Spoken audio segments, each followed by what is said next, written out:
Effect of pressure and temperature on viscosity of gas, यानी gas की viscosity पे हमारे पास प्रेशर का क्या इफेक्ट है और टेम्परेचर क्या क्या इफेक्ट होता है इनके बढ़ाने या कम करने से। तो ये हम पीछे हम पढ़ चुके हैं। विस्कोसिटी का जो फार्मूला है 1/3 डेंसिटी है गैस की और स्पीड है मॉलिक्यूल्स की, और हमारे पास मेन फ्री पाथ है गैस के मॉलिक्यूल्स का। तो ये तीन चीज़ों पे हम विस्कोसिटी पढ़ चुके हैं। अब हमारे पास डेंसिटी का जो फार्मूला है हमारे पास, जो इसका आपको पता ही होगा कि एक गैस का कोई भी मॉलिक्यूल है हमारे पास, उसका जो मोलर मास है और उसके नंबर और एवोगाड्रो नंबर से उसको मतलब कि डिवाइड करें तो हमारे पास डेंसिटी आ जाती है। और आपको ये भी पता होगा कि अगर मोलर मास को और एवोगाड्रो को आपस में डिवाइड करें तो मास आपके पास आ जाता है। तो अगर मैं इस एम और एन की जगह पे, यानी कि ये जो हमारे पास एम एन है, इसकी जगह पे मैं खाली अगर एम डाल दूं तो वो बराबर ही रहेगा हमारे पास, यानी कि M N is equal to D, यानी कि डेंसिटी बन जाएगा। तो हमारे पास डेंसिटी जो है वो अब एम एन के बराबर है। हमने क्योंकि इनमें से ड्राइव करना है इन तीन चीज़ों में, डेंसिटी और स्पीड ऑफ लाइट और लैम्डा में से टेम्परेचर को और प्रेशर को, कि इनका आपस में ताल्लुक क्या है।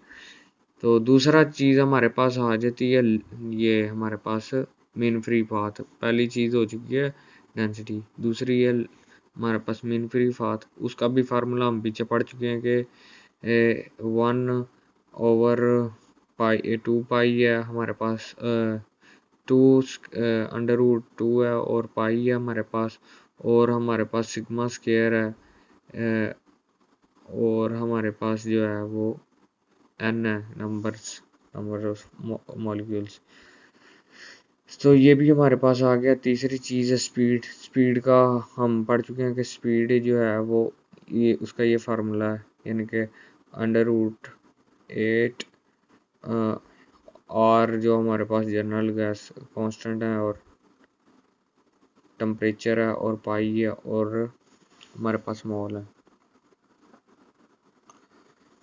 अब हम इन चीज़ों को जब बराबर करते हैं, मसलन ये जो हमारे पास है गैस की विस्कोसिटी, इसको बराबर करते हैं इन तीनों चीज़ों को, हमारे पास तीन अलग अलग फार्मूला हैं। हमारे पास डी आया एम एन के बराबर, और हमारे पास जो है डेंसिटी वो इसके बराबर आई है, और हमारे पास जो मीन फ्री पाथ है उसका ये आया, और ये जो स्पीड है उसका हमारे पास ये आया मॉलिक्यूल्स की।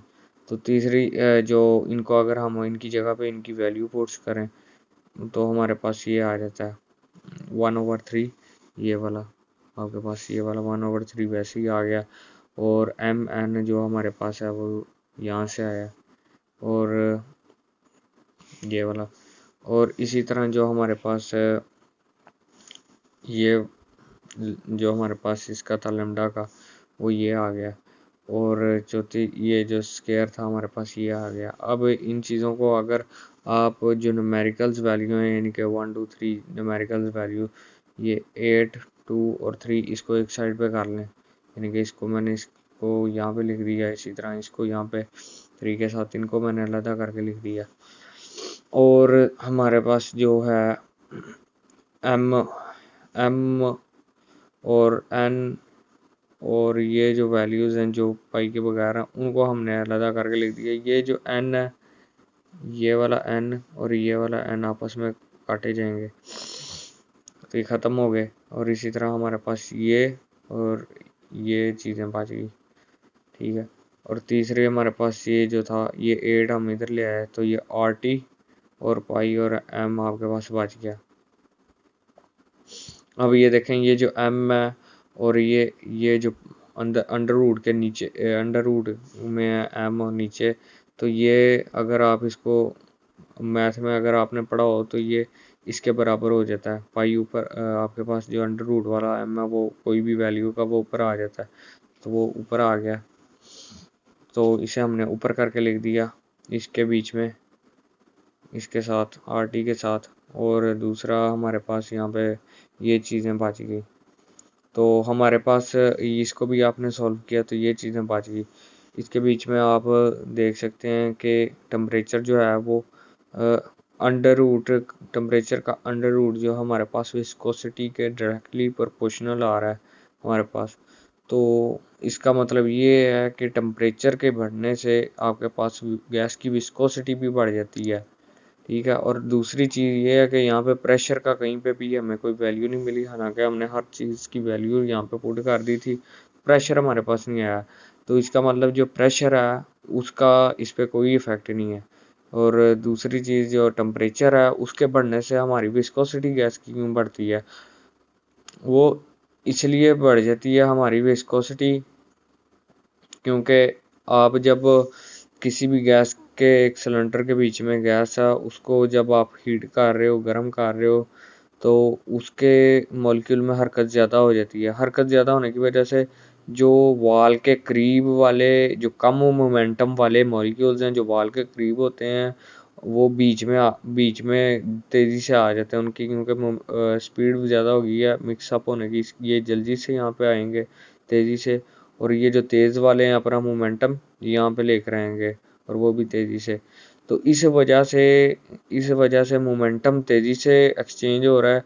इस वजह से आपकी विस्कोसिटी ओवरऑल जो गैस की विस्कोसिटी है वो बढ़ गई है, क्योंकि मोमेंटम तेज़ी से हो रहा है। ऐसा लिक्विड में क्यों नहीं होता? लिक्विड को आप गर्म करो तो उसकी विस्कोसिटी जो है वो कम हो जाती है। वो क्यों है? क्योंकि उसके बीच में कुछ और हिसाब है। उसके बीच में ये होता है कि लिक्विड के जो मॉलिक्यूल हैं उनके गर्म करने पर जो आपस में फोर्सेस हैं, अट्रैक्टिव फोर्सेस, वो कम हो जाती हैं। इस वजह से उसमें लिक्विड्स में गर्म करने से विस्कोसिटी कम हो जाती है और गैस में इस वजह से बढ़ जाती है, क्योंकि मॉलिक्यूल्स एक जगह वो मूव रैपिडली करते हैं, तेज़ी से करते हैं, और इस वजह से तेज़ी से मोमेंटम एक्सचेंज करते रहते हैं। वो इधर आ गया और वो इधर इस तरफ आ गया स्लो वाली तरफ, तो मोमेंटम तेज़ी से चेंज हो गया। ये आपका effect of pressure and temperature on viscosity of gas, इसका ये सारा है और ये फार्मूला।